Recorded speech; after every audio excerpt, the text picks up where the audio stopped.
तो यहाँ पे तो हमने ये चीज़ समझ ली कि ग्लोबल वेरिएबल को किस तरह से बनाया जाता है। ठीक है, तो दोबारा से एक बार देख लेते हैं। ग्लोबल वी मैंने यहाँ पे डिक्लेयर कर दिया ग्लोबल वेरिएबल, जो कि एम्प्टी मैट्रिक्स है। और दोबारा से मैं माई रैंड फंक्शन कॉल करता हूँ, और इस बार मैं लिमिट्स लेट सपोज रख लेता हूँ 4 से लेके 6 तक।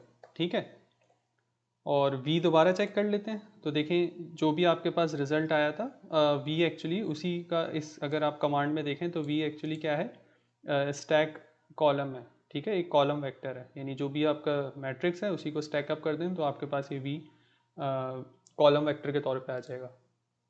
ठीक है, ये चीज़ तो हमने लास्ट वीडियो तक, लास्ट एग्जाम्पल तक हमने देख ली थी। अब लेट सपोज मैं v को डिलीट करता हूँ। ठीक है, तो वो किस तरह से करते हैं, क्लियर v मैंने डिलीट कर दिया। ठीक है, अब बाद में मैं दोबारा से किसी टाइम पे मुझे ज़रूरत पड़ती है दोबारा से ग्लोबल वेरिएबल v को यूज़ करने की, तो मैं दोबारा से डिक्लेयर कर देता हूँ। ठीक है, ग्लोबल v। आपको याद होगा जैसे ही हमने ग्लोबल वेरिएबल डिक्लेयर किया था फर्स्ट टाइम, तो ये वो एक एम्प्टी मैट्रिक्स की शक्ल में हमारे सामने आया था।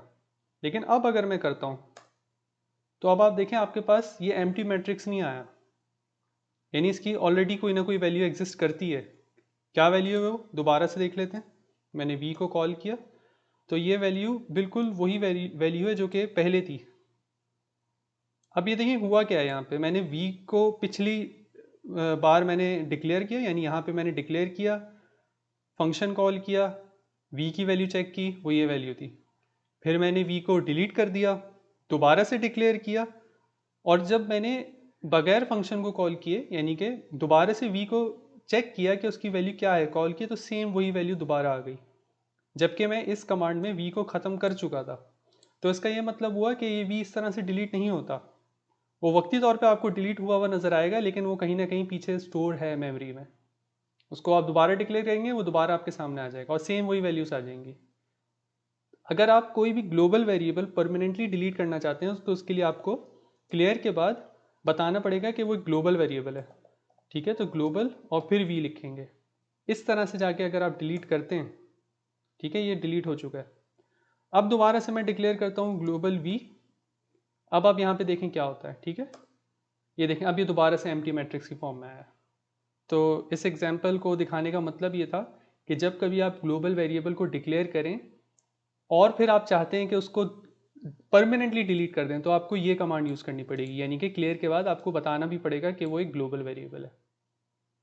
ठीक है, यहाँ तक हमने कुछ तरीके देखे किसी फंक्शन को डेवलप करने के, और एक बेसिक से जनरल से कुछ चीज़ें हमने समझी जो कि फंक्शन को बनाने में हेल्प करती हैं और फंक्शन काम कैसे करता है।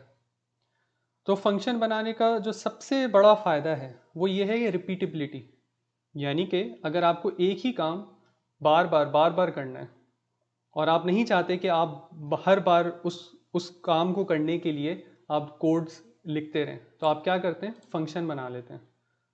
तो वो फंक्शन एक्चुअली काम कैसे करता है कि कुछ इनपुट्स उसमें दें, कुछ सेट्स ऑफ ऑपरेशन परफॉर्म करें और फिर आउटपुट मिल जाए। और यही चीज़ अगर आपको बार बार करनी है तो आप उसको फंक्शन की सूरत दे देते हैं। ठीक है, तो ज़रूरी नहीं, जैसे इसकी एग्जांपल है तो ज़रूरी नहीं है कि हर बार मेरी इनपुट लिमिट्स जो हैं यानी कि लो और हाई वो एक ही हों। ठीक है, तो वो कुछ भी हो सकती हैं, इनपुट दें आपको आउटपुट मिल जाएगा, और ये काम आप बार बार कर सकते हैं। ठीक है, तो रिपीटेबिलिटी इज़ अ की। ठीक है, तो जब कभी आपको रिपीटेबल ऑपरेशंस करने हो तो आप फंक्शन की हेल्प से करते हैं। अगली वीडियोस में हम समझते हैं कि फंक्शंस का अल्टरनेट क्या होता है। ठीक है, ज़रूरी नहीं है हर काम फंक्शंस की मदद से किए जाएँ, स्क्रिप्ट्स भी यूज़ करते हैं, तो वो अगली वीडियो में समझते हैं।